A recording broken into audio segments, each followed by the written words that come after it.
Se comprendre pour aller mieux, c'est pour moi les clés de l'accomplissement.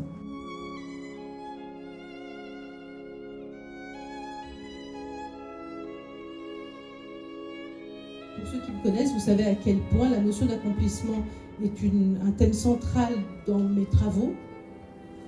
Et on ne fait rien sans avoir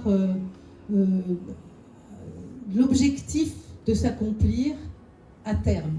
C'est-à-dire que nous devons considérer que tous nos mouvements psychiques, notre construction psychique, nos comportements, nos attitudes, nos relations, la façon dont nous engageons à l'égard d'autrui, en fait,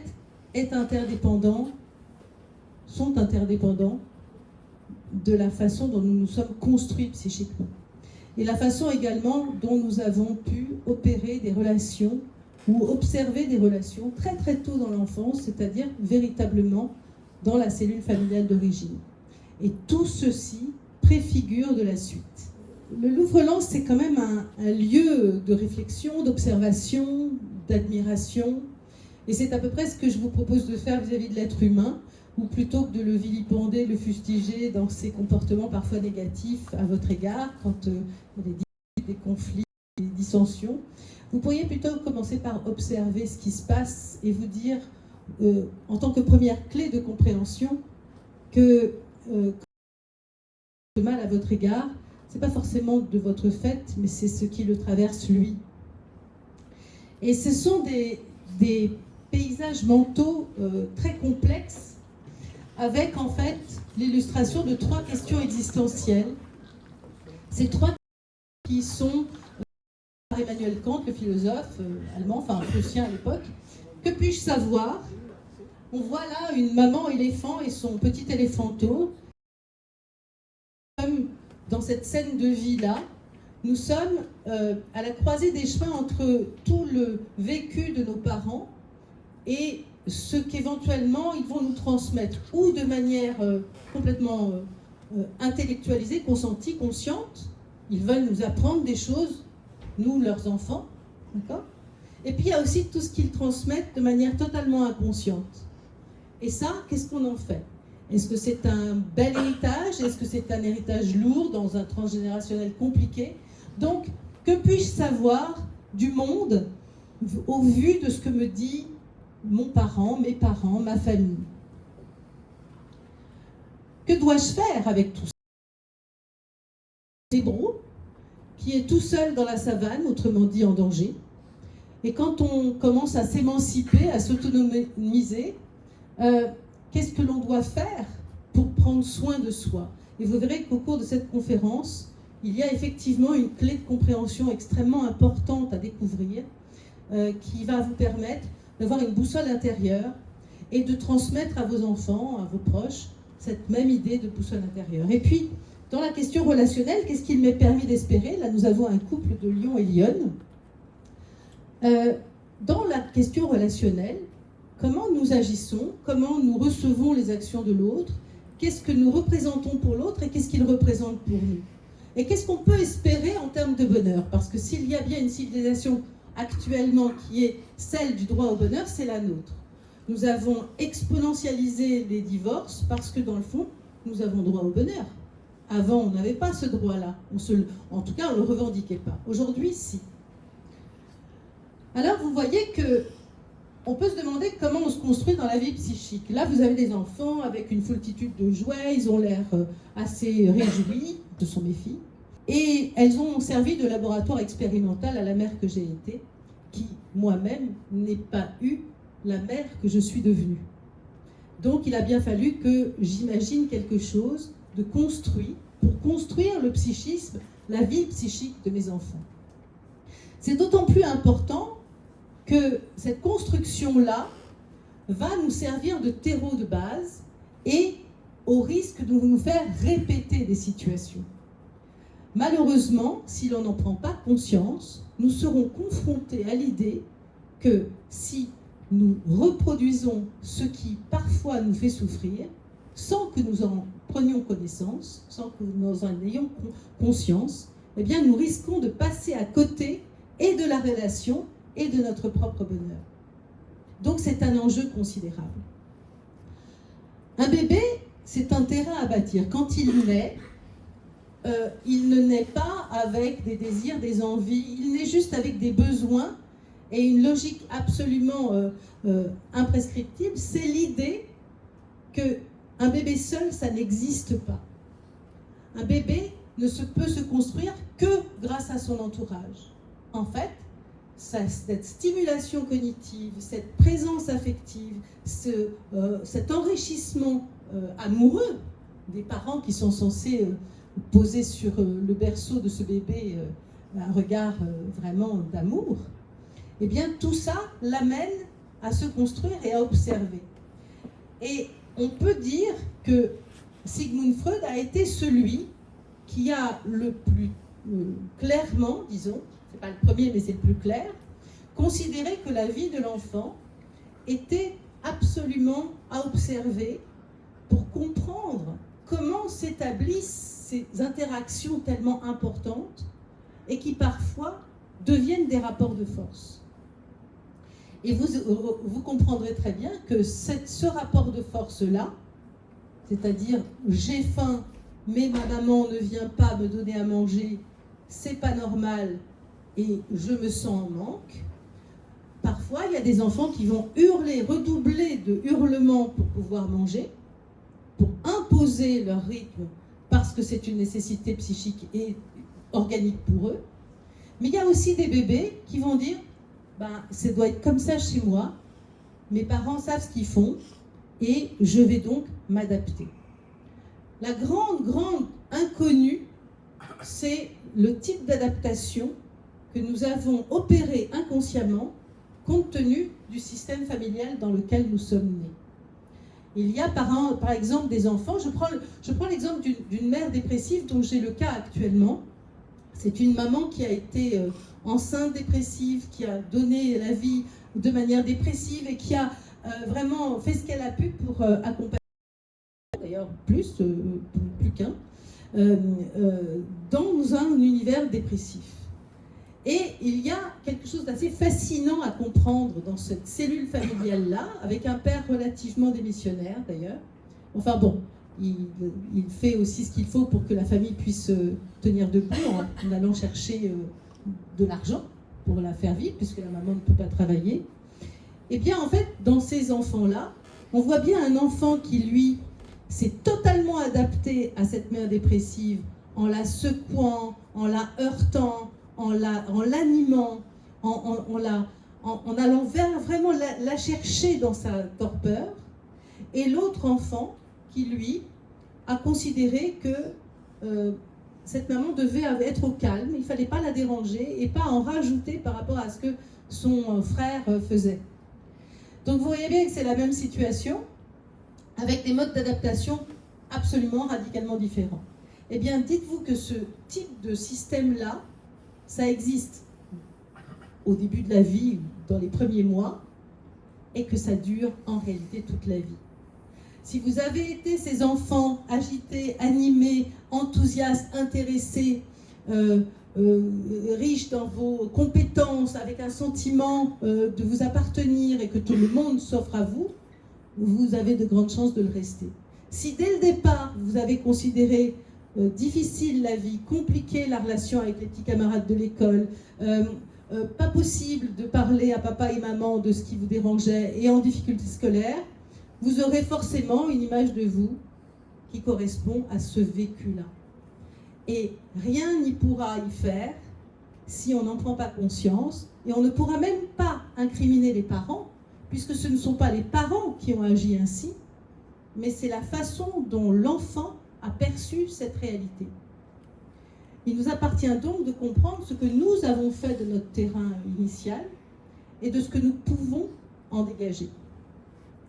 Alors il est clair que Donald Winnicott, que vous avez là, est un personnage du milieu du XXe siècle, qui est un psychanalyste pour enfants extrêmement connu.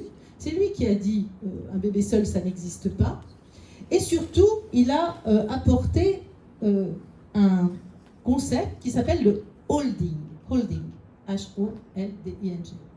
Le holding, c'est un principe qui fait que quand on est encadré dans la vie, quand on est soutenu, à la fois vraiment et symboliquement, eh bien on s'en sort de toute façon beaucoup mieux. Et si vous notez bien, quand vous avez un jeune apprenti dans vos entreprises, ou une jeune recrue, fraîche et moulue de l'école, ou même sans bagage, et que vous avez besoin de former sur le tas, eh bien, sans holding, ce personnage-là ne pourra pas fonctionner de manière optimale. Vous êtes, à ce moment-là, des substituts parentaux inconscients et symboliques. Et ces substituts parentaux, il ne s'agit pas de les paterner, de les materner. Il s'agit en fait de devenir de véritables figures d'attachement.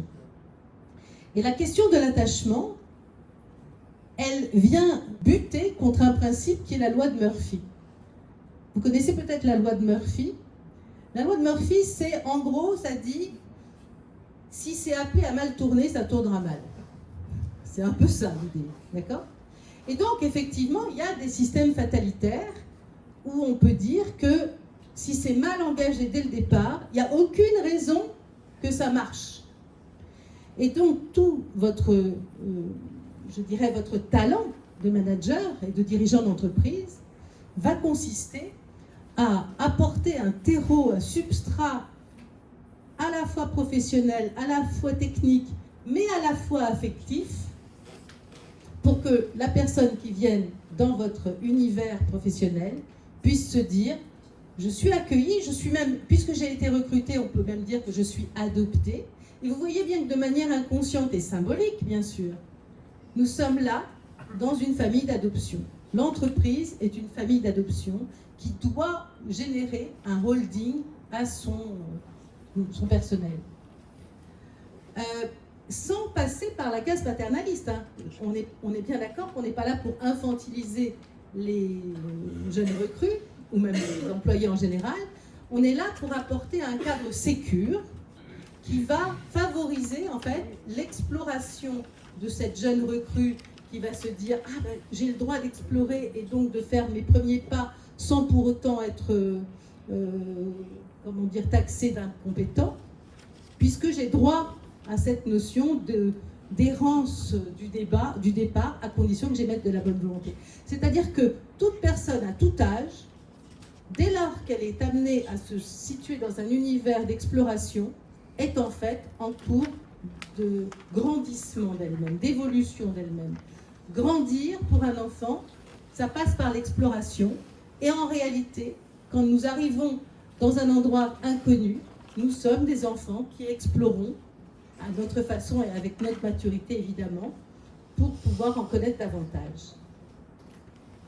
Et je serais tentée de dire que la similarité est assez fascinante entre le monde matriciel de la famille et le monde matriciel de l'entreprise, puisque en réalité, dans la famille, nous avons une hiérarchie, dans l'entreprise aussi, une fratrie dans la famille, et les collègues sont aussi une forme de fratrie dans l'entreprise, et un règlement intérieur, lave-toi les mains avant de passer à table, et respecte les horaires.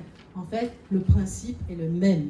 Nous passons de la famille à l'entreprise, et nous restons dans une logique de matrice. D'accord ? Les indépendants, c'est un peu différent. Eux, ils ont accepté de changer la donne et de s'éloigner de la matrice pour être très, très, très autonome. Et vous allez voir dans un court instant à quel point être autonome n'est pas si simple et pas si beau. Donc, dans la logique relationnelle, vous avez là un personnage central qui s'appelle John Bowlby. John Bowlby, il a été avec Wilfred Bion, deux initiateurs de la pensée autour de l'attachement. Globalement, ce que dit Bion, c'est nous devons être dans une continuité de nous-mêmes. Pour être bien avec nous-mêmes, nous devons être cohérents avec notre pensée, savoir d'où on vient, ne pas nous renier, nous projeter dans un avenir que nous estimons favorable et travailler à cette intention.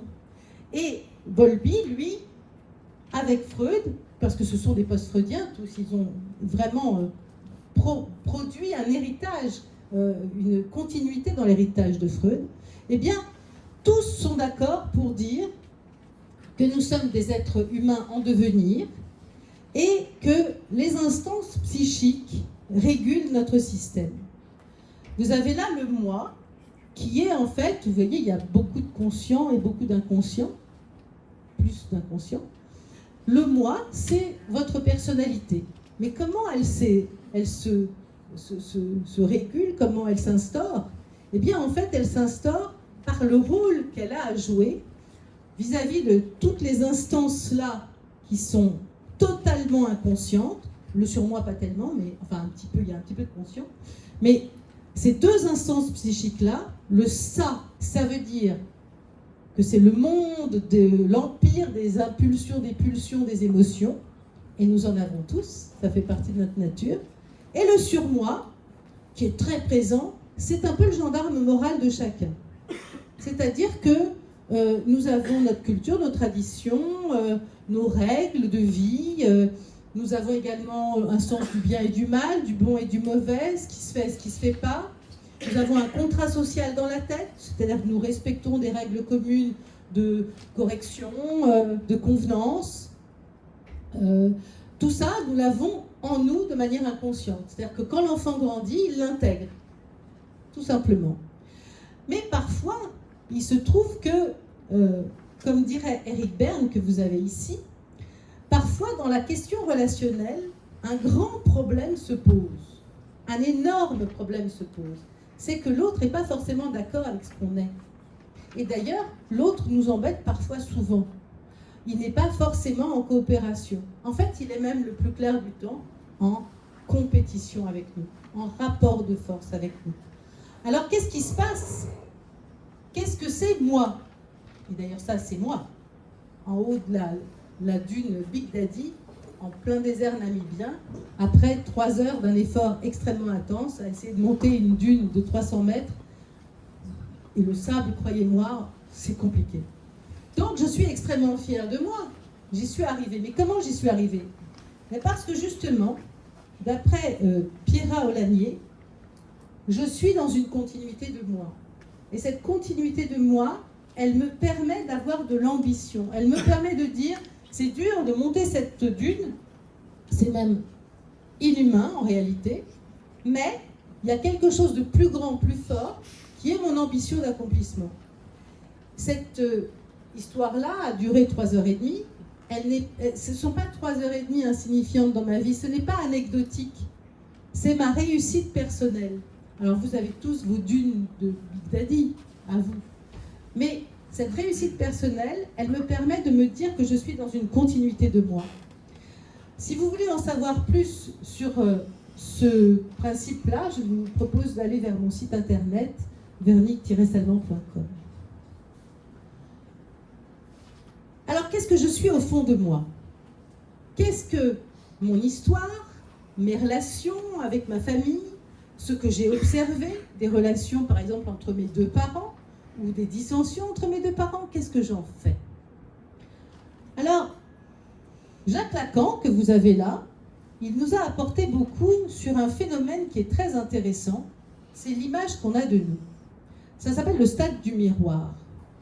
Vous voyez là, ce petit bébé, c'est ma fille aînée, ce petit bébé, il découvre un autre bébé. Mais il ne sait pas encore à cet âge-là, elle a un peu plus de 7 mois, il ne sait pas du tout à cet âge-là que ce bébé qui est dans le miroir, nous on sait que c'est un miroir, c'est le reflet de sa propre image. Et on ne peut pas savoir ce que nous sommes au départ de la vie, comme ça, sans que nos figures d'attachement viennent nous donner une indication de ça. Parce que dans cette scène-là, moi, évidemment, comme toutes les mamans, comme tous les papas, j'ai dit, mais c'est toi. La vérité, c'est que j'aurais dû dire, c'est le reflet de toi. Mais là, comme elle n'était pas encore en hypocagne, c'était pas la peine de le dire comme ça. Parce que, en effet, elle doit s'approprier, cette petite fille qui est toute petite, qui est un bébé, elle doit s'approprier que ce reflet-là, c'est son image. Et vous imaginez bien à quel point c'est compliqué de penser ce que nous sommes, de nous voir tels que nous sommes. Eh bien, c'est ça la partie inconsciente et pulsionnelle et difficile de la vie. C'est qu'en réalité, nous n'arrivons pas à voir ce que nous sommes. Il nous faut un miroir, et parfois un miroir grossissant. Et parfois, il y a même des gens qui viennent nous dire « T'as rien compris de ce que tu es, de ce que tu fais. Donc je vais te le dire parce que tu m'énerves. Tu ne comprends pas ce que tu produis. Et moi, ça me gêne. » Ce à quoi la personne en question va pouvoir dire la même chose. Alors, vous voyez bien qu'on est dans une civilisation où on a absolument besoin de vérifier que nous sommes capables de plaire, capables d'exister aux yeux des autres. Et d'ailleurs, c'est très naturel. Nous avons besoin de reconnaissance. Tout le monde dit « j'ai besoin de reconnaissance ». Est-ce que vous connaissez la différence qu'il y a entre la recherche de validation par autrui et la recherche de reconnaissance? Est-ce que vous y voyez, vous, une nuance? Pour moi, elle est flagrante. La réalité de la validation par autrui, c'est qu'on ne sait absolument pas l'image que l'on a. On est comme ce bébé-là, on n'en a aucune idée. Et ce qui est intéressant dans la validation par autrui, c'est que si l'autre ne nous donne pas ce regard sur nous, on est dans un désert absolu, on ne sait pas. Donc la validation par autrui, quand on la demande, c'est qu'on n'a tellement pas conscience de ce que l'on est, de ce que l'on fait, de ce que l'on vit, ce qu'on représente, qu'on a besoin du regard de l'autre pour ça. Imaginez dans quel état d'esprit de soumission à l'autre on se place dans ce genre de situation. C'est épouvantable, la recherche de validation par autrui. Mais la recherche de reconnaissance, c'est autre chose. La recherche de reconnaissance, ça, vraiment, c'est ce que Eric Berne, que je vous ai présenté tout à l'heure, a évoqué. Il dit, nous avons 3 soifs. L'être humain a 3 soifs. La structuration, c'est-à-dire que nous avons besoin d'être dans un cadre défini pour nous sécuriser, sinon c'est l'anarchie. Et nous avons besoin de cette ossature pour nous grandir. Sinon, nous sommes des invertébrés insipides. Et nous avons besoin de stimulation aussi, car en fait, notre cerveau doit être exploré et exploité. Mais il dit aussi que nous avons besoin de reconnaissance, parce que la recherche de reconnaissance, c'est le fait de savoir vraiment ce que l'on représente, le travail que l'on a fourni, on peut lui donner de la valeur. On peut dire, j'ai bien travaillé sur ce dossier-là. Donc on en a la conscience. Et ce qui est extrêmement intéressant, c'est que l'autre, par exemple le manager, le directeur de service, le collègue, peu importe, le client, disent, c'est vraiment un bon boulot. C'est que ce sentiment de soi soit partagé. Et c'est ce qui se trame dans la recherche de validation par autrui ou de recherche de reconnaissance dans les réseaux sociaux. Donc quand on diffuse son image pour être aimé, est-ce que parce qu'on sait qu'on n'est pas, on ne sait pas si on est capable d'être aimé, si on est aimable au sens du terme, digne de l'être, ou si au contraire on est sûr d'avoir fait quelque chose de chouette et que c'est bien que les likes soient cohérents avec le sentiment qu'on a de soi. Et vis-à-vis de vos enfants, de vos petits-enfants, peu importe, vous-même d'ailleurs, qu'est-ce que vous faites dans les réseaux sociaux, qui ne sont pas à jeter? C'est quand même des grands espaces d'échange et de rencontres, mine de rien. Mais comment vous les considérez? Comme des recherches de validation ou comme des recherches de reconnaissance? Et puis, je reviens sur Winnicott avec ce masque, ce qu'on appelle le masque social, et lui, il a appelé ça le faux self. Le faux self. Alors ça, c'est vraiment un gros problème. Le faux self, c'est quand on a absolument besoin de modifier l'image que l'on a de soi, parce qu'elle est peut-être négative, elle est peut-être instrumentalisée depuis très longtemps par une famille tout entière de dévalorisation permanente et dans des élans de dénigrement, de négligence, et que finalement on a fini par croire à tout ce message-là dénigrant. Donc on a besoin de se donner, de se doter d'un aspect facial supportable et cohérent par rapport aux attentes sociales. Et donc, on va se mettre à sourire de manière artificielle. Et il y a des gens qui vivent avec un masque social, un faux self, absolument en permanence. C'est constant. C'est-à-dire qu'ils le mettent... J'avais même une patiente qui ne se démaquillait pas en se couchant pour que son mari la voie belle, qui se levait une fois qu'il était endormi pour se démaquiller, et qui se réveillait une demi-heure avant le réveil pour être sûr d'être fardée à la hauteur de ce qu'elle considérait comme une exigence. C'est le summum du masque social que j'ai pu connaître à ce jour auprès de mes patients.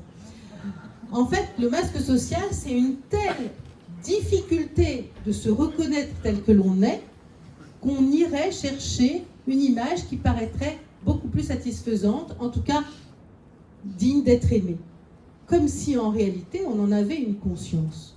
Parce que dans l'image de soi, vous avez donc l'image que vous avez de vous, vous avez l'image que vous voudriez donner de vous, et de toute façon, vous avez l'image que les autres ont de vous qui ne vous appartient pas et à laquelle vous ne pouvez strictement rien.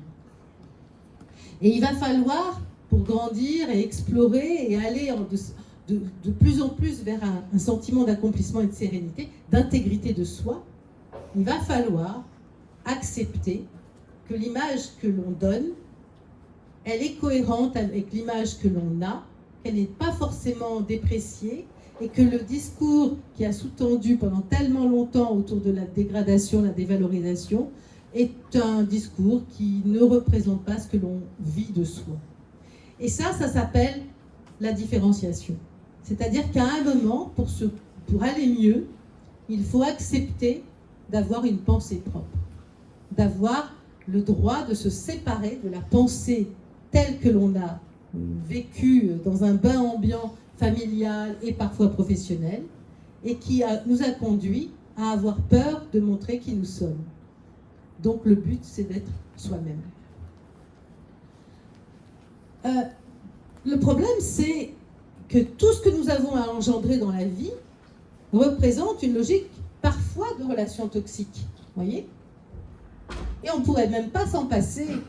On ne pourrait même pas faire autrement. En fait, on serait tellement habitué à vivre un système de domination, par exemple, ou d'agression constante, parce qu'on l'a vécu petit, et que dans le fond, on s'y est habitué, qu'on n'en est pas mort, et que ça, il y a même qui disent « ça m'a aguerri, ça m'a rendu tel que je suis ». Ben oui, mais est-ce que c'est pour autant acceptable ? Donc, quel que soit le système dans lequel vous avez grandi et auquel vous vous êtes adapté, à vous de déterminer s'il est propice au bonheur ou pas. Vous avez aussi les systèmes répétitifs. On refait les mêmes choses tout le temps. On a quelque chose dans la vie de complètement routinier.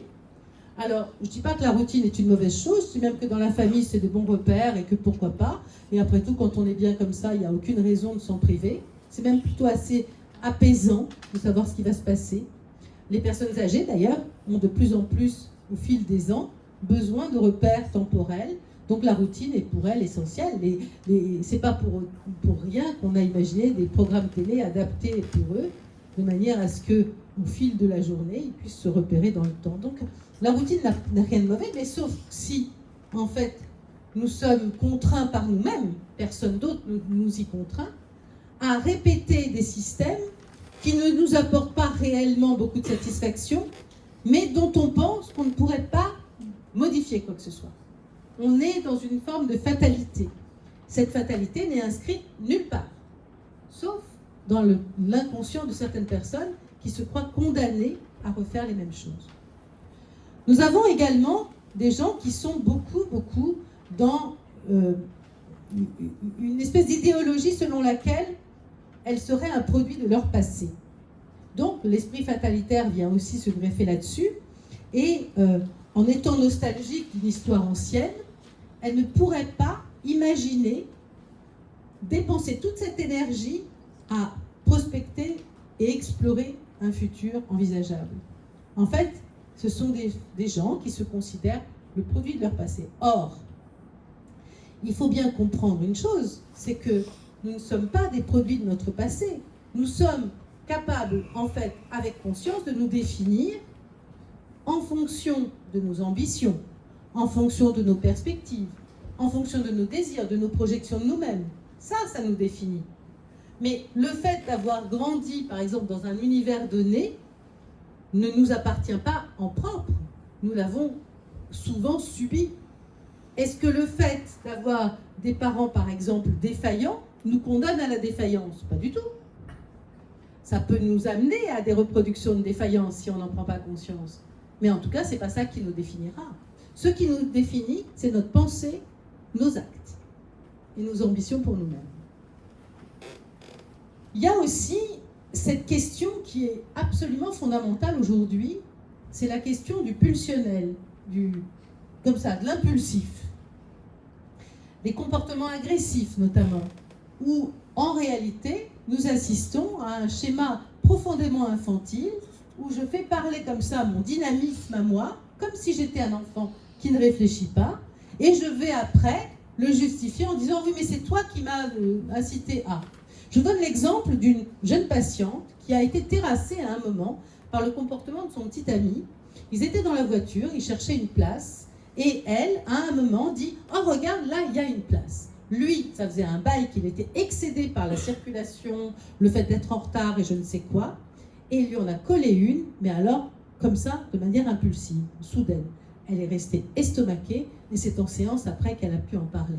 Et je lui dis, surtout, ne me dites pas la suite, je vais vous marquer sur un bout de papier ce que je crois que ce garçon a dit juste après la baffe, vous allez me dire si c'est vrai. Et ce que j'ai marqué sur le papier, c'est ça, c'est « regarde ce que tu me fais faire.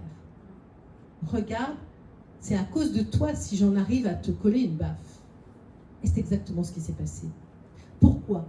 Parce que quand on agit mal, c'est tellement culpabilisant, tellement sordide pour soi de se vivre dans un tel état d'inconséquence qu'en fait, on a besoin de projeter la faute sur l'autre. La notion de projection est quelque chose d'extrêmement courant aujourd'hui et on appelle ça un mécanisme de défense. C'est une stratégie de protection psychique. Et d'ailleurs, en ce moment même, si vous allez par exemple sur ma page Instagram, vous verrez toute une série sur les mécanismes de défense, ce que l'on est amené à faire de manière inconsciente, qui n'est pas joli, mais dont on a vraiment besoin pour équilibrer quelque chose de très dangereux en nous sur le plan psychique. La projection, c'est l'idée que l'on puisse attribuer à l'autre une faute qui en réalité nous revient. Et nous ne pouvons pas le supporter, que ça nous revienne à nous. Donc, c'est la faute de l'autre. Et tant que vous entendrez, tant que vous-même vous direz que c'est la faute de l'autre, de l'État, du gouvernement, des clients, des prestataires, des je ne sais qui, vous occulterez votre responsabilité propre. Nous avons une responsabilité dans la coaction. Je ne dis pas que les environnements ne sont pas néfastes, mais accuser l'autre, c'est vraiment risquer de tomber dans un piège que vous allez comprendre dans quelques instants. Parce que ce piège-là, c'est le sabotage. Le sabotage, c'est-à-dire que dès lors que l'on ne se sent pas responsable, mais qu'en revanche, l'autre l'est, par définition, l'autre avec une majuscule, l'autre en général, nous omettons de faire un examen de conscience personnel. Et sans examen de conscience, nous subissons en réalité le monde, l'État, les impôts, je ne sais quoi, la crise, peu importe, sans pouvoir se dire que nous avons en fait une part notable à imaginer. Et c'est un appel, littéralement, à la créativité. Nous devons apprendre à être créatifs compte tenu des contextes. Je ne dis pas qu'ils sont favorables, je suis d'accord avec cette idée. C'est en ce moment très difficile. Mais c'est toujours moins difficile que des gens qui sont sous les bombes. Et de toute façon, ça sera toujours une exploration pour vous nécessaire de compte tenu de ce qui se passe.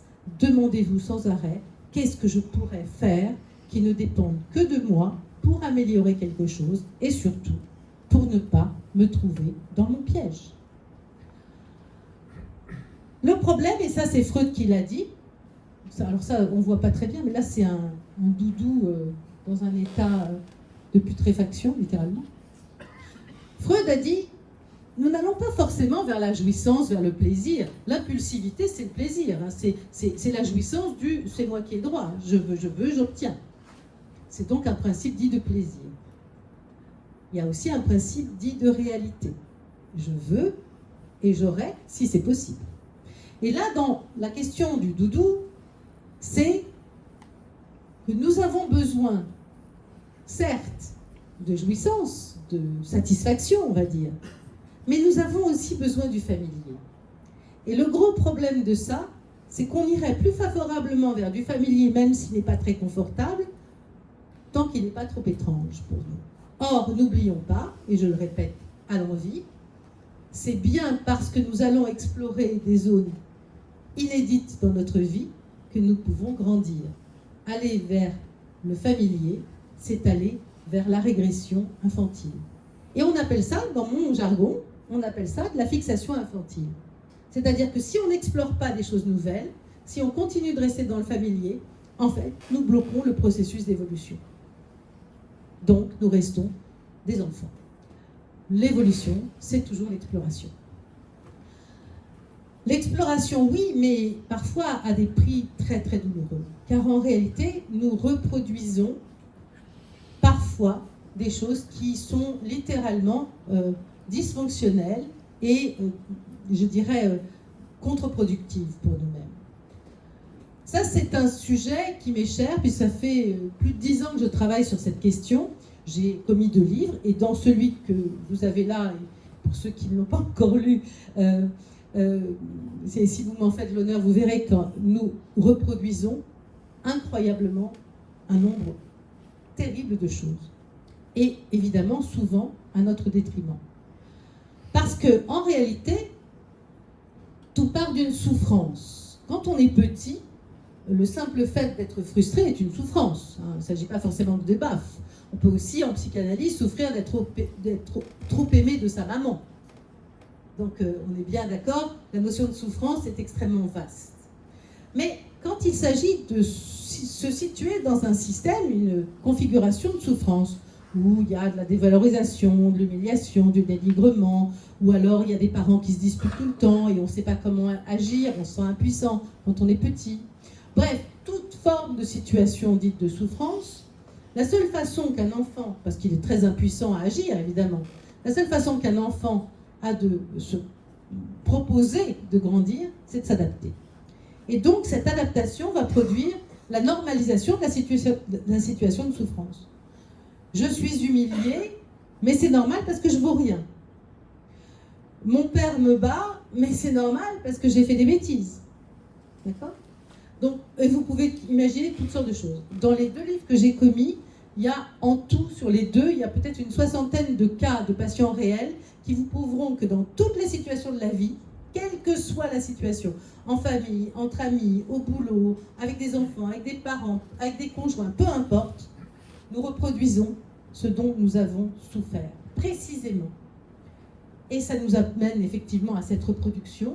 Cette reproduction, elle est triple de ce dont nous avons souffert, soit sur moi, j'ai été humiliée, je continue à m'humilier parce que je crois en ce discours et que je le perpétue. Sur l'autre, je reproduis sur l'autre, j'ai été battue, mais ça m'a pas rendu, ça m'a guéri, ça m'a rendu plus fort, ça a fait de moi ce que je suis, et donc finalement ça a des vertus, et je vais battre mon enfant. C'est-à-dire, il y a une occultation, il y a une omission, une amnésie littérale de ce moment où, en tant qu'enfant, il a souffert d'être battu par son père, puisque maintenant il a transformé le système, il s'est tellement adapté qu'il considère que ça a des vertus. Et effectivement, une situation assez dramatique aussi, quand on reproduit sur les 2, sur soi et sur l'autre. Par exemple, j'ai le cas d'un patient qui est extrêmement exigeant à l'égard de ses enfants, mais à un degré tyrannique et persécuteur, et qui en fait s'en veut horriblement et en souffre de ce qu'il est, sans pouvoir modifier quoi que ce soit. C'est d'ailleurs heureusement pour ça qu'il consulte. Donc on peut reproduire ce qui nous a fait souffrir initialement, sur soi, sur autrui ou sur les 2. Dans les loyautés invisibles, nous avons cette idée selon laquelle tout le système familial, tout le système affectif, tout le système transgénérationnel, et je dirais tous les substituts familiaux, donc dans le monde social de l'entreprise par exemple, enfin le monde en dehors de la famille c'est l'endogène, l'extérieur de la famille c'est l'exogène. Donc il y a des substituts. Les patrons, parfois, ils ressemblent à des parents. Et d'ailleurs, c'est tellement vrai que dans les situations de reproduction inconsciente, si vous avez eu un père, admettons, extrêmement autoritaire et persécuteur, très exigeant et brutal, et que votre patron ressemble à ce père, ça vous appartient d'ailleurs en propre, c'est dans votre histoire. Vous n'êtes pas spécialement allergique à la hiérarchie, mais cet homme vous rappelle ce père, et vous aurez beaucoup de mal à frapper à sa porte pour lui demander un service, une augmentation ou un conseil. C'est extrêmement difficile. Parce qu'en réalité, ça vient réactiver quelque chose de l'ordre de la souffrance ancienne. Et donc, dans des loyautés invisibles, nous sommes coincés. Nos loyautés nous imposent de nous taire parfois pour apaiser les tensions familiales, pour épargner un parent qui est en grande difficulté, inconsolable. Bref, on ne dit pas les choses. On ne les dit pas. Et parce qu'on ne les dit pas, moi je les fais dire à distance avec les gens. Je voudrais mettre un point d'honneur là-dessus pour dire à quel point je me sens détentrice d'une espèce de dépoussiérage de la psychanalyse qui fait que maintenant c'est la psychanalyse qui va au patient et pas l'inverse. Pas forcément. J'ai un cabinet. Mais la téléconsultation a pris maintenant à peu près 80% de mon temps et j'organise mes journées en fonction des décalages horaires, c'est vrai.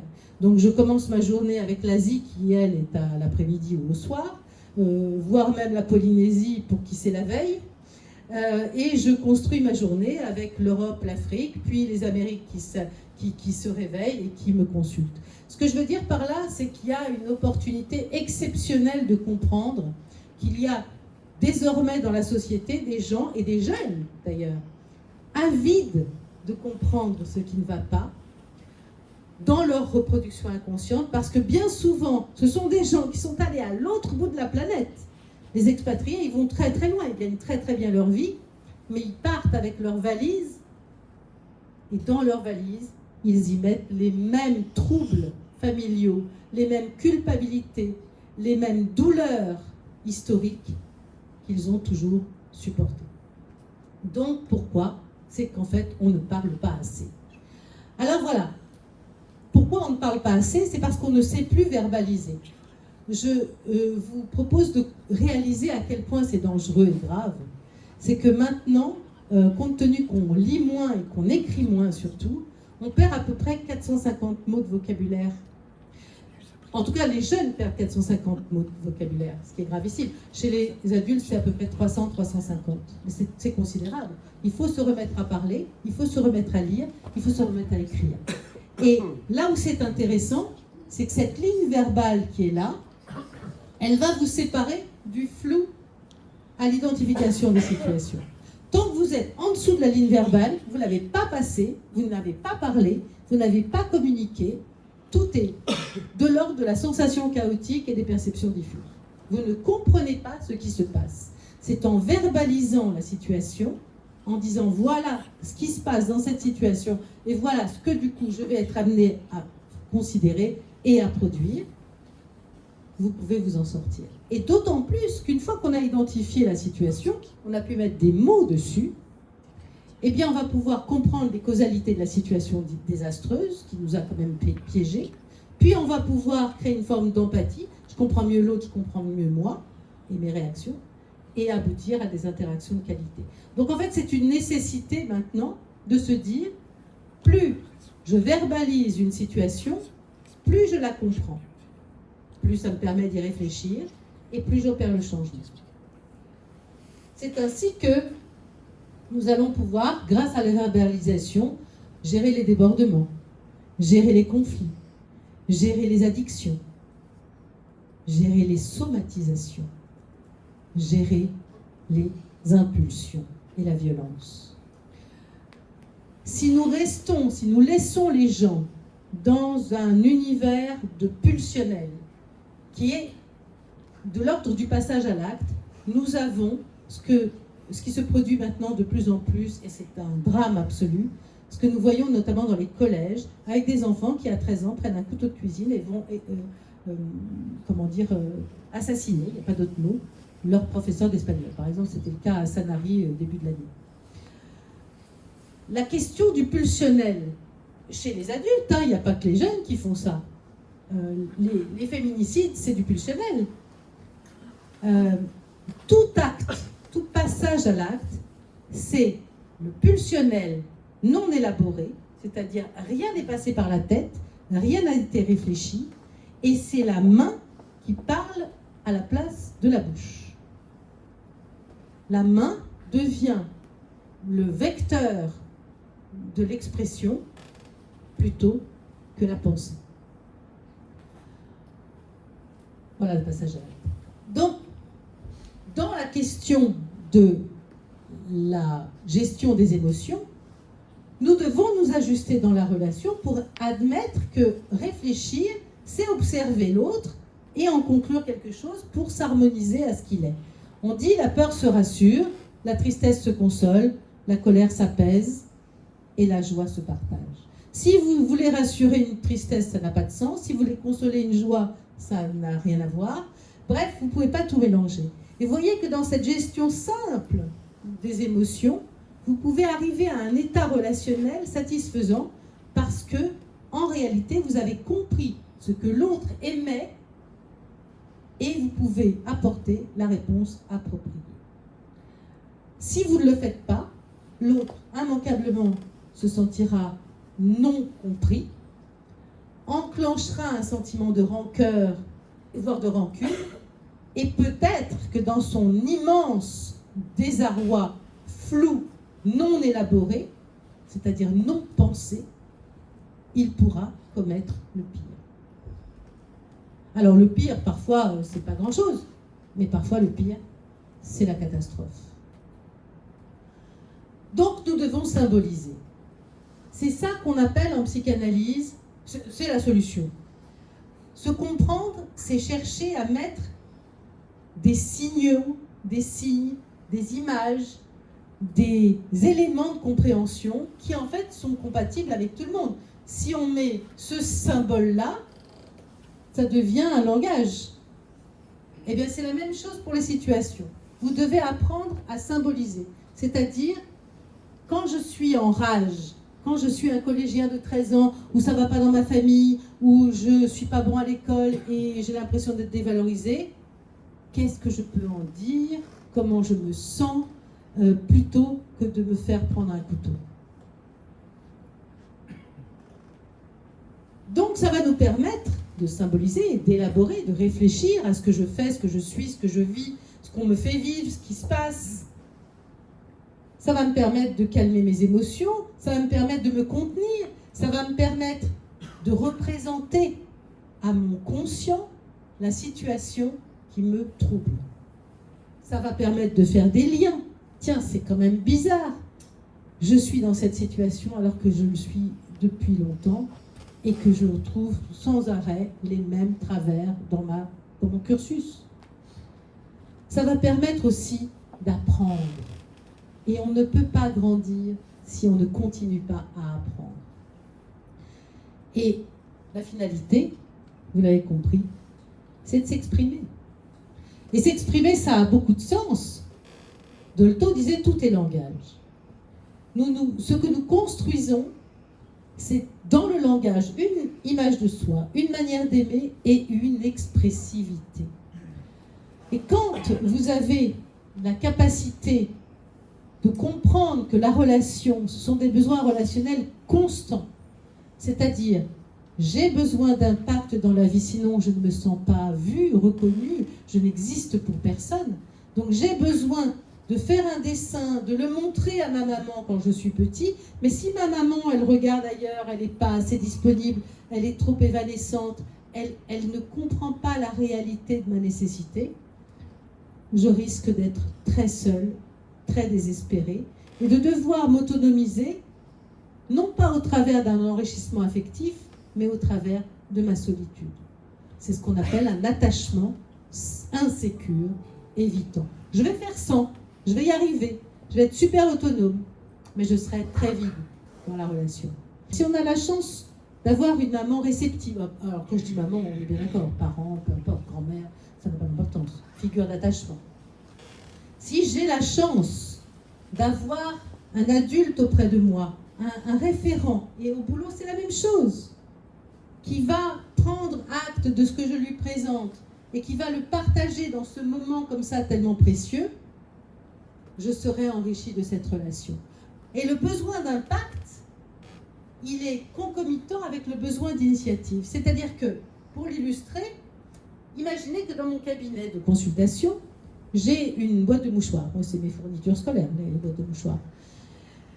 Parce que la gestion des émotions, ça passe aussi par la boîte de mouchoirs. Et qu'est-ce que j'ai fait? J'ai mis la boîte de mouchoirs à côté de moi. J'aurais pu la mettre à côté du patient. Comme ça, il se sert. Il se dit, après tout, je suis accueilli, j'ai le droit. Sauf que, 2 points bloquants pour moi. Le premier, c'est que ça suppose invariablement qu'il sera triste. Il n'y a pas de raison. Le deuxième point, le plus essentiel pour moi, c'est que quand ce personnage en face de moi qui raconte son histoire se met à avoir une émotion et déclenche des larmes, en fait, il a besoin, dans son besoin relationnel, d'impact. Et pour vérifier qu'il a eu de l'impact, il faut que je fasse une initiative, il faut que je produise une initiative en lui tendant la boîte de mouchoirs. C'est à ce seul compte-là qu'il va savoir qu'il n'est pas passé inaperçu. Et nous avons tous besoin de ça, nous avons besoin de ne pas passer inaperçu. Donc, quand vous l'observez chez les autres, ayez l'initiative en acquiesçant, en posant une question, en reformulant pour être bien sûr d'avoir compris. Cet échange-là n'est pas que visuel, il sera verbal et il sera vraiment un élément de construction de la relation. D'accord? Et c'est pareil pour les autres.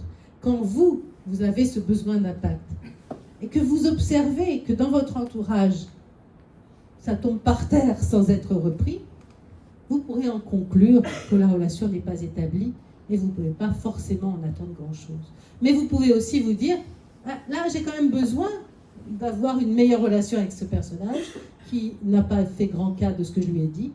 Je vais insister peut-être, ou lui redemander, ou préciser quelque chose. Bref, agir pour éventuellement modifier quelque chose, mais ne pas en rester là.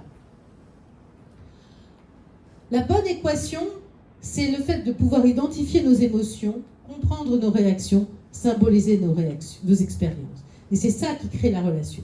Mais ce qui l'améliore encore, c'est quand on a 3 dimensions à avoir toujours près de soi, en conscience.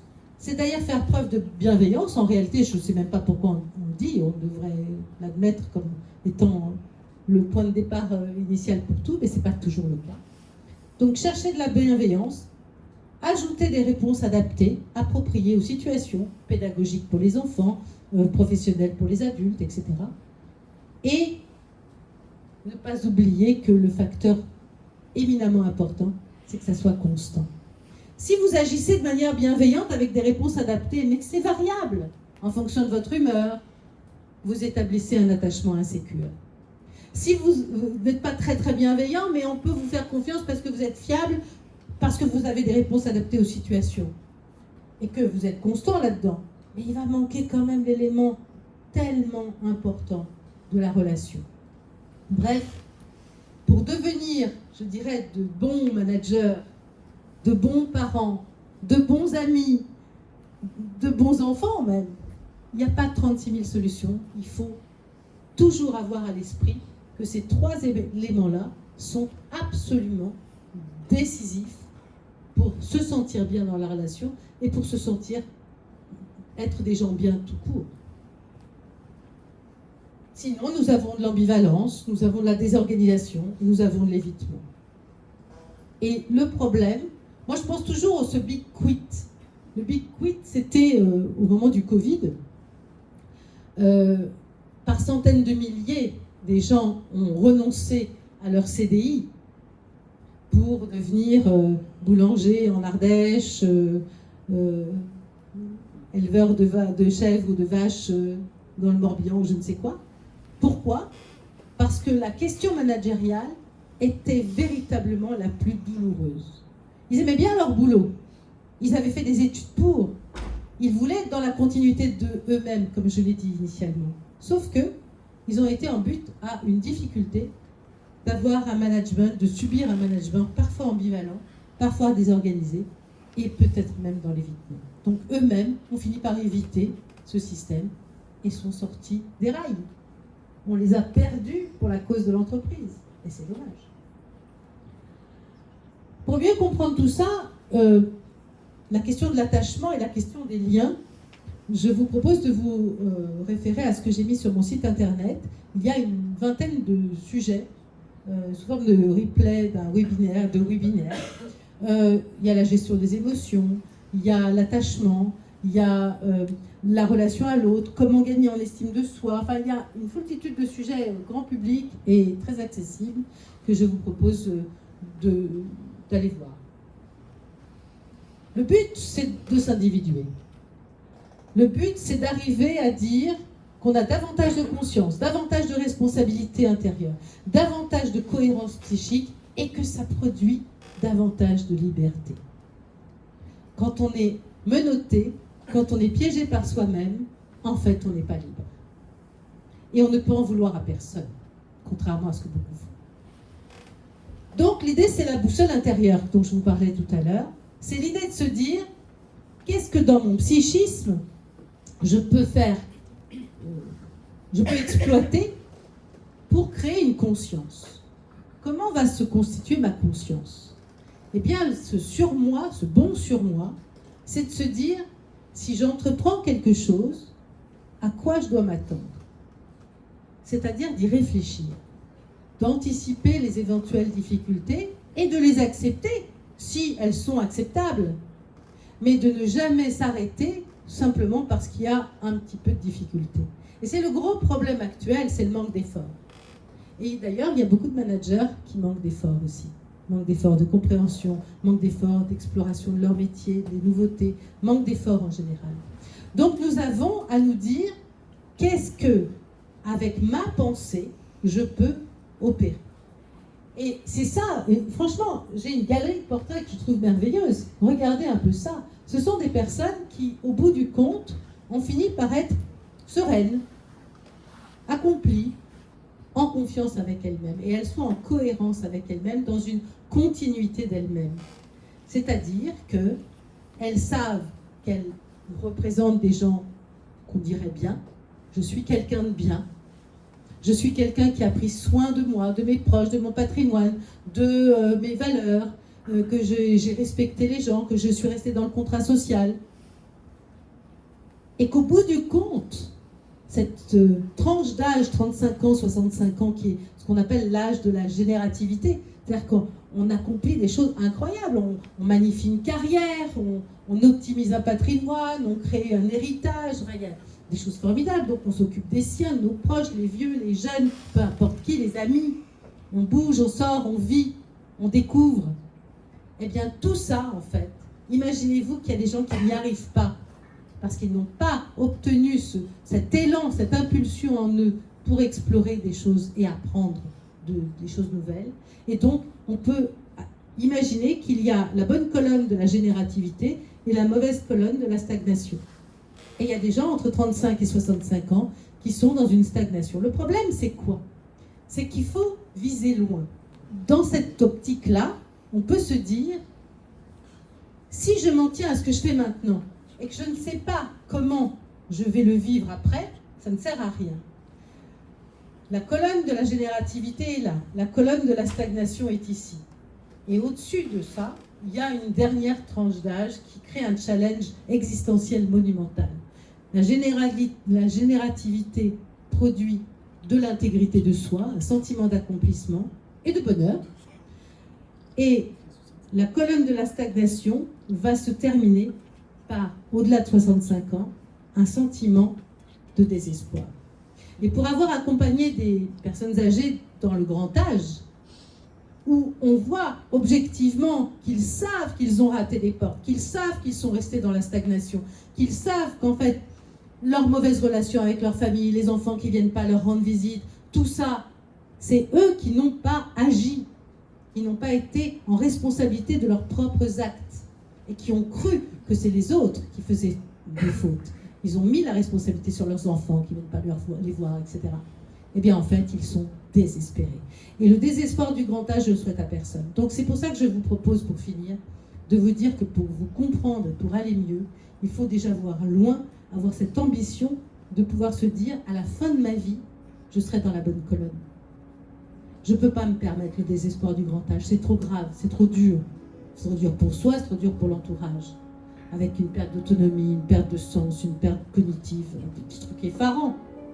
Nous avons à être dans l'exploitation de toutes nos ressources affectives, intellectuelles, relationnelles, pour nous dire que nous avons fait de notre vie une belle œuvre.